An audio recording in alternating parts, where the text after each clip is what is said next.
जब मैंने सहारा news network का कार्यभार संभाला था तब साल 2009 नवंबर का ही महीना था, जिस महीने में हम अभी चल रहे हैं। तो वहाँ पे उर्दू की एक बड़ी ज़बरदस्त टीम हुआ करती थी और करीब 11 शहरों से हम उर्दू अखबार निकालते थे और 7 शहरों से हिंदी निकालते थे। अमूमन होता ये है कि लोग हिंदी जो है मुख्य पत्र ज़्यादा निकालते हैं, उर्दू कम निकालते हैं, लेकिन सहारा में ये संतुलन उर्दू की तरफ ज़्यादा था। 11 शहरों से उर्दू अखबार था, 7 शहरों से हिंदी अखबार था, सहारा टाइम मैगजीन थी, 7 न्यूज़ के चैनल थे, 3 एंटरटेनमेंट चैनल थे और एक सहारा मोशन पिक्चर करके जो हमारा प्रोडक्शन हाउस था।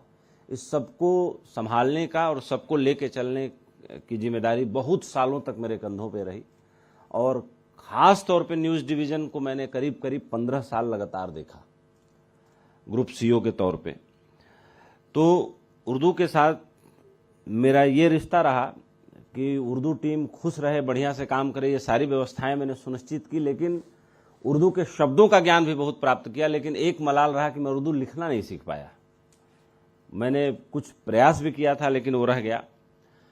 लेकिन उर्दू के बारे में ज़रूर थोड़ी बहुत जो मैंने सीखा, जो जाना, वो बात ज़रूर करूँगा कि उर्दू वो जुबान है जिसने इस दुनिया के कारोबार को और इस दुनिया में जगह जगह जो साहसी लोग थे, जो लश्कर बना करके एक नई खोज में निकलते थे, और उन लोगों के बीच जो भाषा पनपी और पैदा हुई, उसका पहला नाम युर्तू था। युर्तू से अब टूट करके फिर ये बाद में उर्दू शब्द निकल के आया। और उर्दू ने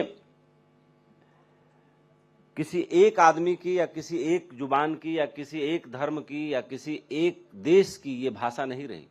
ये भाषा वो रही जो लोगों के द्वारा मिलकर बनाई गई, और इस भाषा में पूरी दुनिया के लोग शामिल हुए, और वे लोग शामिल हुए जो कुछ ढूंढने निकले थे, कुछ बनाने निकले थे, एक नई दुनिया की खोज में निकले थे। ये उनकी जुबान है। आमतौर पर ऐसा माहौल बन गया है कि उर्दू बोलने वाला एक अलग सेक्टर को रिप्रेजेंट करता है, हिंदी बोलने वाला एक अलग सेक्टर को रिप्रेजेंट करता है, लेकिन ऐसा नहीं है। उर्दू एक बहुत ही, कह सकते हैं कि गहरी विरासत को और एक बहुत ही रिच कल्चर को, या कह सकते हैं कि गहरे जड़ों को रिप्रेजेंट करता है, बाहर लेके आता है। हालांकि ये मेरा मूल विषय नहीं है। मेरा मूल विषय तो करंट अफेयर्स और समाचार है और उसका विश्लेषण करना है, समझना है।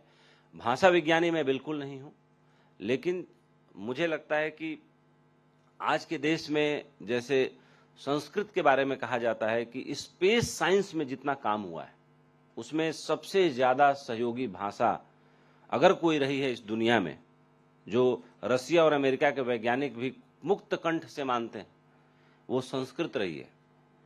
और मैं ये मानता हूं कि जो संस्कृत में अभी भी मंत्रों के रूप में जो गूढ़ रहस्य छुपे हुए हैं, जिनको डिकोड करके आदमी आसमान से ब्रह्मांड का सफर तय कर रहा है और उसके बारे में नई नई जानकारियां जुटा रहा है, वो भाषा के रूप में संस्कृत है।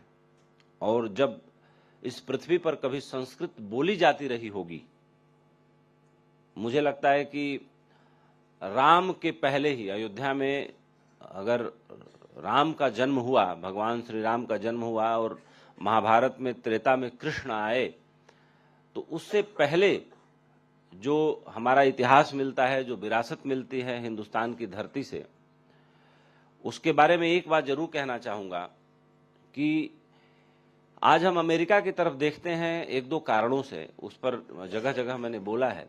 और हमारे यहाँ जो कुछ पोंगा पंडितों ने फैला दिया कि धन वैभव ये सब मोह माया है, मैंने इस पर बड़ा पुरजोर विरोध किया कि आज अमेरिका महाशक्ति क्यों है। सिर्फ 2 कारणों से। एक कि वहाँ पूंजी की उपलब्धता दुनिया में सबसे ज़्यादा है, $30 ट्रिलियन की इकोनॉमी है, और दूसरी बात है कि वो शक्तिशाली है, और शक्तिशाली किसके दम पे है, तो पूंजी के दम पे है। तो जो एक पनपती हुई, आकार लेती हुई जो हमारी जनरेशन है, उसके दिमाग को कुल्हाड़ी से बचपन में ही काट देना, ताकि वो इसके बारे में सोच भी न पाए। अगर कहीं स्वर्ग है, कहीं नरक है, तो स्वर्ग को बेहतर हर जगह क्यों बताया गया या बनाया गया या लिखा गया? क्यों? क्योंकि वो बेहतर है। वहां सारी अच्छी चीजें हैं। कोई भौगोलिक स्थिति नहीं है स्वर्ग नरक की, या कोई जीपीएस नहीं है, या कोई बताने वाला पैदा नहीं हुआ। जिनको ज्ञान प्राप्त हो वो भी शब्दों में नहीं बता पाए। नानक से पूछा किसी ने, नानक नहीं बता पाए शब्दों में, बोले कहा नहीं जा सकता। बुद्ध से पूछा किसी ने, बुद्ध ने बोला ही नहीं इस पर कि क्या मिला। बुद्ध ने बस इतना जरूर बोला कि मिला ही हुआ था, उसका पता चल गया। और अंत में जब मरने लगे कुशीनारा में तो कहे अपदीपो भव।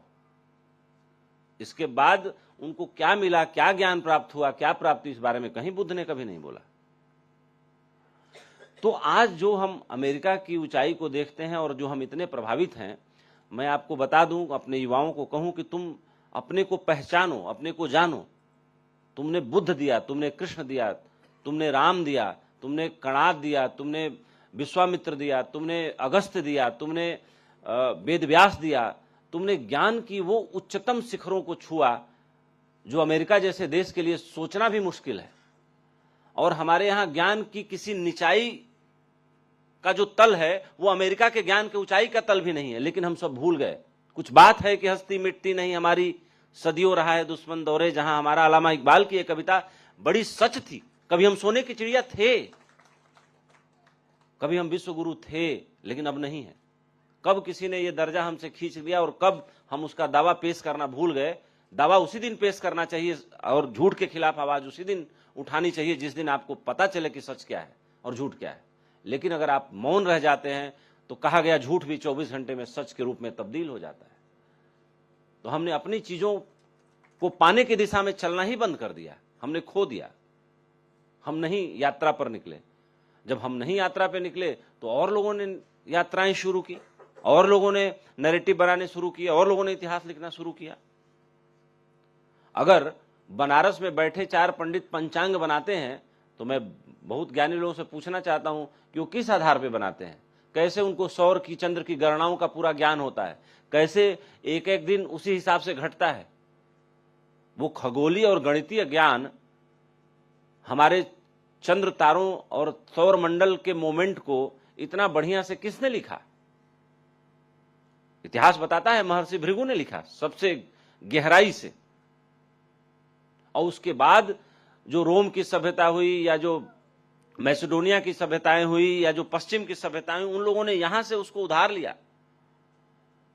वो मनोज कुमार के किसी मूवी का गाना है ना कि जब शून्य दिया जब भारत ने, तो गणित का जो ज्ञान यहां था।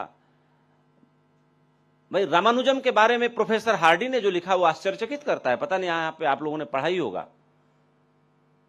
कि दक्षिण भारत के किसी कलेक्टर के ऑफिस में वो क्लर्क थे, लेकिन तो किसी ने शिकायत कर दी डिस्ट्रिक्ट मजिस्ट्रेट को। एक आदमी है जो काम नहीं करता, वो डिस्ट्रिक्ट मजिस्ट्रेट मैथमेटिक्स का विद्यार्थी था। वो आया, देखा, तो बोला क्या करते? उठा के देखा तो उसकी आंखें फटी की फटी रह गई। बोला ये तुमने लिखा है? बोला मैंने लिखा है।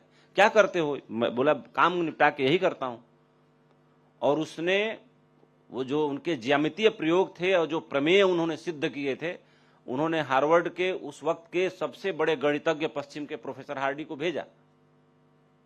और प्रोफेसर हार्डी ने पढ़ने के बाद उनके पैरों तले जमीन खिसक गई और उन्होंने प्लेन का टिकट कटवा के रामानुजम को उस वक्त में बुलवाया, लंदन अपने पास रखा, और उन्होंने अपने जीवनी में लिखा कि रामानुजम जैसा मैथमेटिक्स में ब्रेन न पैदा हुआ है न होगा।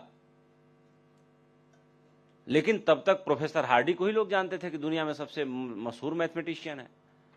बहुत सारी कहानी मैंने रामानुजम के बारे में पढ़ी है, वो अभी वक्त नहीं है।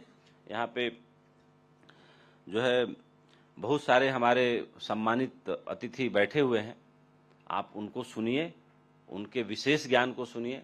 मैंने तो यूं ही स्वागत भाषण की तरह स्वागत करते हुए कुछ बोल दिया, कुछ गलत बोला हो तो क्षमा करिएगा। तो इसी के साथ अपनी बात को विराम देता हूं। जय हिंद, जय भारत।